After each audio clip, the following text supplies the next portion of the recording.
Hello everyone, మీరు చూస్తున్న Suman TV. నేను మీ కీర్తి. అసలు కరెంటే లేని స్టేజ్ దగ్గర నుంచి ఇంటి మీదకే కరెంటు తీసుకొచ్చే స్టేజ్ వరకు తీసుకొచ్చారు ట్రూజోన్ సోలార్ బై సన్టెక్ వారు. సో ఈరోజు నేను వాళ్ళ ఆఫీస్లో ఉన్నానండి. నాతో పాటు MD and founder Bhavani Suresh గారు ఉన్నారు. అసలు ఎలా వచ్చింది ఈ ఐడియా, ఎంతవరకు వచ్చింది, ఇకపై ఇంకా ఎంత ముందు వరకు వీళ్ళు తీసుకెళ్ళబోతున్నారో అన్ని కులంకుశంగా వారితో మాట్లాడి తెలుసుకుందాం. సరే, ఇండస్ట్రీలో జనరల్గా కన్సప్షన్ ఎక్కువ ఉంటుంది పవర్ది, కానీ వాళ్ళకి స్పేస్ ఉండదు సోలార్ పెట్టుకోవడానికి. అప్పుడు వాళ్ళకి ఏంటి సార్ ఆల్టర్నేటివ్? ఇండస్ట్రీస్ అండి, ఎస్పెషల్గా వాళ్ళకు మేజర్ కన్సర్న్ వచ్చేసి ఏరియా. సో మనకి టెక్నాలజీ పెరిగింది, ఏరియా చాలా తక్కువ రిక్వైర్మెంట్ వచ్చింది. కానీ చాలా ఇండస్ట్రీస్కి ఏంటంటే వాళ్ళ కన్జంప్షన్కి తగ్గంత ఇన్స్టాలేషన్ చేసుకోవడానికి ఏరియా ఉండదు. సో వీటి కోసం ఇప్పుడు కొత్తగా మనకు తెలుగు రాష్ట్రాల్లో కొత్త పాలసీస్ కూడా వచ్చినాయండి. Open access and captive consumption మీద పాలసీస్ వచ్చినాయి. సో వాళ్ళ ఇండస్ట్రీ ఇక్కడ ఉండి వాళ్ళ ల్యాండ్ ఎక్కడైనా ఉండొచ్చు స్టేట్లో. సో వాళ్ళు ఇక్కడ డిపార్ట్మెంట్ నుంచి కరెంటు వాడుకొని అక్కడ జనరేషన్ చేసి గ్రిడ్కి ఇవ్వచ్చండి. ఓపెన్ యాక్సెస్ అంటారు దాన్ని. సో ఆ పాలసీస్ ఇప్పుడు మన తెలుగు రాష్ట్రాల్లో ఇప్పుడు కొత్తగా వచ్చినాయి. సో దాని ద్వారా రానున్న రోజుల్లో ఇండస్ట్రీస్ మొత్తం కంప్లీట్ వాళ్ళ రిక్వైర్మెంట్ని సోలార్ ద్వారా జనరేట్ చేసుకోవచ్చు.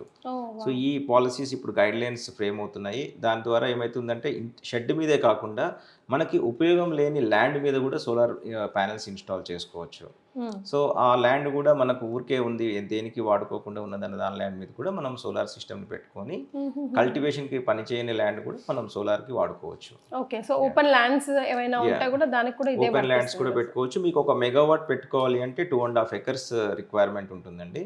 ఒక మెగావాట్ అంటే మీకు రోజుకి 4,000 యూనిట్లు జనరేట్ చేస్తుంది. అంటే 1,20,000 యూనిట్లు నెలకి జనరేట్ అవుతుంది. అంటే 10 లక్షల రూపాయలు వాళ్ళు సేవ్ చేసుకోవచ్చు. దానికి మనకు 2.5 acres ల్యాండ్ కావాలి. ఒక మెగావాట్కి మనకు almost around 2.5 to 2.6 crores investment అవుతుంది. సో ఈ ఇన్వెస్ట్మెంట్ కూడా హార్డ్లీ మనకు ఒక 2-3 సంవత్సరాలలో రిటర్న్ వచ్చేస్తుంది ఇండస్ట్రీస్కి మనం పెట్టుకున్నట్లయితే.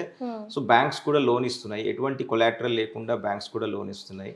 సో దాని ద్వారా మనకి ఏదైతే సేవింగ్స్ వస్తున్నాయో సోలార్ పెట్టుకోవడం ద్వారా వాటిని ఈఎంఐ కింద మనం కన్వర్ట్ చేసుకుంటే 60% మన సేవింగ్స్ని ఈఎంఐకి పే చేస్తే 40% నెట్ సేవింగ్స్ కూడా వస్తాయండి. అంటే 3 సంవత్సరాల లోపు మన పెట్టుబడి మనకి రిటర్న్ వచ్చేస్తుంది. 30 సంవత్సరాలు మనం ఫ్రీ పవర్ని ఎంజాయ్ చేయొచ్చు. సోలార్ పెట్టుకోవడం వల్ల ఏంటి బెనిఫిట్? వాళ్ళకి ఒక లైట్, ఒక ఫ్యాన్, మినిమం బేసిక్స్ గురించి మాట్లాడుకోవాలి. ఇప్పుడు సోలార్ అనేది గ్రిడ్ కనెక్టెడ్ సిస్టమ్స్ అండి. ఎటువంటి లోడ్కి కూడా ఇది కనెక్ట్ అవ్వదు. మన ఇంట్లో ఫ్యాన్స్ ఉన్నాయా, లైట్స్ ఉన్నాయా, ఏసీలా, ఫ్రిడ్జ్లా, టీవీలతో సంబంధం లేదు. సో మన కరెంట్ బిల్ ఎంత వస్తుంది, ఎన్ని యూనిట్లు మనం వాడుకుంటున్నాము అనే దాన్ని బేస్ చేసుకునే మనం సోలార్ సిస్టమ్ని డిజైన్ చేస్తాము. ఫర్ ఎగ్జాంపుల్, మీరు ఒక 350 నుంచి 400 యూనిట్లు మీరు నెలకి కన్జ్యూమ్ చేస్తున్నారు అనుకోండి. ఒక కిలోవాట్ మనకి 120 యూనిట్లు జనరేట్ చేస్తుంది నెలకి. అంటే 3 కిలోవాట్లు పెట్టుకుంటే 360 యూనిట్లు మీరు జనరేట్ చేసుకోగలుగుతున్నారు. యావరేజ్న మనం 12 months మీద చెప్తున్నాను నేను. సో ఈ పర్టికులర్ జనరేషన్ 360 యూనిట్స్ మీ కన్జంప్షన్ ఏదైతే ఉంటుందో యావరేజ్ మేము తీసుకున్నాం కాబట్టి ఈ నెల మీ కన్జంప్షన్ ఒక 400 యూనిట్లు ఉందనుకోండి.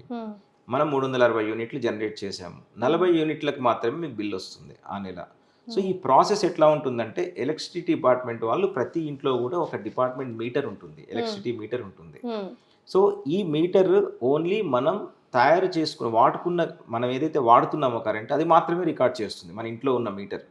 సో ఎవ్రీ మంత్ మన డిపార్ట్మెంట్ వాళ్ళు వచ్చి మనకు బిల్ ఇస్తారు, మనం పే చేస్తాం. దాంట్లో నెంబర్ ఆఫ్ యూనిట్స్ అని ఉంటాయి, వాడుకున్నవి ఇంటూ 8 రూపీస్ 9 రూపీస్ మన స్లాబ్ని బట్టి మనం పే చేసుకుంటూ వెళ్తాము. ఎప్పుడైతే మనం సోలార్కి వెళ్ళాలనుకుంటున్నామో అప్పుడు మనం ఎలక్ట్రిసిటీ డిపార్ట్మెంట్ వాళ్ళకి మేము సోలార్కి వెళ్ళదలుచుకున్నామని మీరు ఒక అప్లికేషన్ పెడతారు. పెట్టినప్పుడు వాళ్ళు మనకు ఒక యాక్సెప్టెన్స్ లెటర్ ఇస్తారనమాట. పెట్టుకోండి, మీరు సోలార్ ఇంత కెపాసిటీ పెట్టుకోండి అని ఇస్తారు. సో మనకి ఎంతైతే సిఎండి అని ఉంటుందండి బిల్లులో, మన కాంట్రాక్టెడ్ లోడ్ ఉంటుంది. ఆ లోడ్కి తగ్గట్టు మనం ఒక 3 కిలోవాట్ అని ఉంటే వాళ్ళు 3 కిలోవాట్ పెట్టుకోవడానికి మనకి ఫీజిబిలిటీ ఇస్తారు. అది వచ్చిన తర్వాత మనం సిస్టమ్ పెట్టుకుంటాం. సోలార్ సిస్టమ్ పెట్టుకున్న తర్వాత డిపార్ట్మెంట్ వాళ్ళు వచ్చి మన ఇంట్లో ఉన్న మీటర్ని తీసేసి కొత్త మీటర్ ఇన్స్టాల్ చేస్తారు. ఆ మీటర్ మనం వాడుకున్న కరెంటుతో పాటు మనం తయారు చేసిన కరెంటును కూడా రికార్డ్ చేస్తుంది. దాని ద్వారా డిపార్ట్మెంట్ వాళ్ళకు అసలు వీళ్ళు ఎంత తయారు చేశారు, ఎంత వాడుకున్నారు, డిఫరెన్స్ ఎంత అనేది తెలుస్తుంది. సో మంత్ ఎండ్ అయిన తర్వాత వాళ్ళు వచ్చి మీకు బిల్ ఇచ్చినప్పుడు మీకు క్లియర్గా అందులో మనం ఎంత సోలార్ జనరేషన్ ఎక్స్పోర్ట్ ఎంత చేసాము, ఎంత మనం వాడుకున్నాము, అసలు ఎంతకు మనం బిల్ పే చేస్తున్నాము అనేది మనకి క్లియర్గా తెలిసిపోతుంది. ఎస్. సో దీని ద్వారా మనకి ఎటువంటి లోడ్కి సంబంధం లేకుండా మన రిక్వైర్మెంట్కి తగ్గంత మనకి ఎన్ని యూనిట్స్ మనకు ఎంతైతే యావరేజ్న మనం వాడుకుంటున్నామో దానికి తగ్గట్టు మనం సోలార్ పెట్టుకోవడం ద్వారా మనం కంప్లీట్గా జీరో కనుక పవర్ బిల్ని జీరో చేసుకోవచ్చు. దానికి ఇప్పుడు సెంట్రల్ గవర్నమెంట్ కూడా సబ్సిడీస్ ఇస్తున్నది. 78,000 రూపాయల సబ్సిడీ సెంట్రల్ గవర్నమెంట్ ఇస్తుంది. మిగతాది మొత్తం బ్యాంక్స్ లోన్స్ ఇస్తున్నాయి. సో మన జేబులోంచి రూపాయి పెట్టుబడి లేకుండా మనకి ఏదైతే సేవ్ అవుతుందో దాన్ని ఇన్స్టాల్మెంట్ కింద మనం బ్యాంకుకు పే చేసుకుంటే 3-4 ఏళ్లలో మన ఇన్స్టాల్మెంట్ కంప్లీట్ అయిపోగా 20-25 ఏళ్ళు మనం ఫ్రీగా పవర్ని ఎంజాయ్ చేయొచ్చు. సో పెట్టుబడి లేకుండా మన సొంత కరెంటుని మనమే జనరేట్ చేసుకుంటున్నాం. రైట్. సో ఇది సీజనల్ వారిగా ఏమన్నా ఉంటుందా సార్, చేంజెస్ చేసుకోవడము లేకపోతే? ఎస్ అండి, ఇది జనరేషన్ అనేది మనకు వచ్చే సన్లైట్ని బట్టి ఉంటుంది. సో మనకి ఎండాకాలం చలికాలంలో జనరేషన్ ఇష్యూ ఉండదు. వర్షాకాలంలో కూడా ఎప్పుడైతే వర్షం పడుతుందో, ఒక రోజులో మనకు 3-4 గంటలు వర్షం పడితే ఆ టైంలో జనరేషన్ అవ్వదు, మబ్బులున్నా ఎక్కువ జనరేషన్ అవ్వదు. సో మనం ఏం చేస్తామంటే ఈ 12 నెలల యావరేజ్ తీసుకొని మనం సోలార్ సిస్టమ్ని ఇన్స్టాల్ చేస్తాము. ఒక నెలలో మీకు కన్జంప్షన్ తక్కువ ఉంటుంది, జనరేషన్ ఎక్కువ ఉంటుంది. ఎక్కువ ఉన్న జనరేషన్ యూనిట్స్ గ్రిడ్కి వెళ్ళిపోతాయి. అవన్నీ కూడా అక్కడ రికార్డ్ అవుతాయి. సో ఏ నెలలో అయితే మీకు జనరేషన్ తక్కువ ఉంటుందో ఈ యూనిట్స్ అక్కడ అడ్జస్ట్ అయిపోతాయి. సో దాని ద్వారా ఎప్పుడు కూడా మనకి కరెంట్ బిల్ రాదు. ఏ నెలలో అయినా మీరు అది అడ్జస్ట్ చేసుకోవచ్చు. సో దీనిని డిపార్ట్మెంట్ వాళ్ళు ఏం చేస్తారంటే జూన్లో ఒకసారి, డిసెంబర్లో ఒకసారి సెటిల్మెంట్ చేస్తారు. అంటే జాన్, ఫెబ్, మార్చ్, ఏప్రిల్, మే, జూన్ ని ఎక్సెస్ జనరేట్ అయింది గ్రిడ్కి వెళ్ళిపోతూ ఉంటుంది. జూన్లోకి వచ్చేసరికి ఎంత యూనిట్స్ అయితే మీరు ఎక్స్పోర్ట్ చేశారో గ్రిడ్కి ₹4.20 లెక్కన మీకు గవర్నమెంట్ పే చేస్తుంది, సెటిల్మెంట్ చేసేస్తుంది జూన్ వరకు.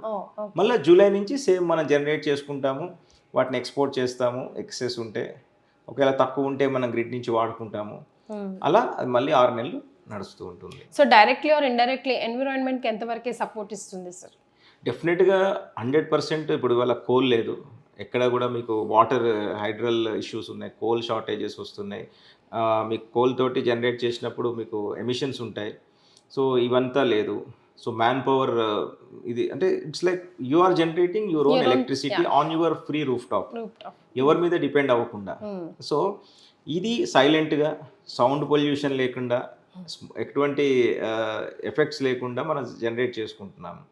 సో డెఫినెట్గా ఇది one of the best thing. And రానున్న రోజుల్లో ప్రతి ఇంటి మీద మీరు సోలార్ చూస్తారు, డిష్ చూసినట్టు సోలార్ చూసినట్టు ఉండిపోతుంది. Right. Thank you so much for joining us, sir, and all the very best. Thank you so much, Andy.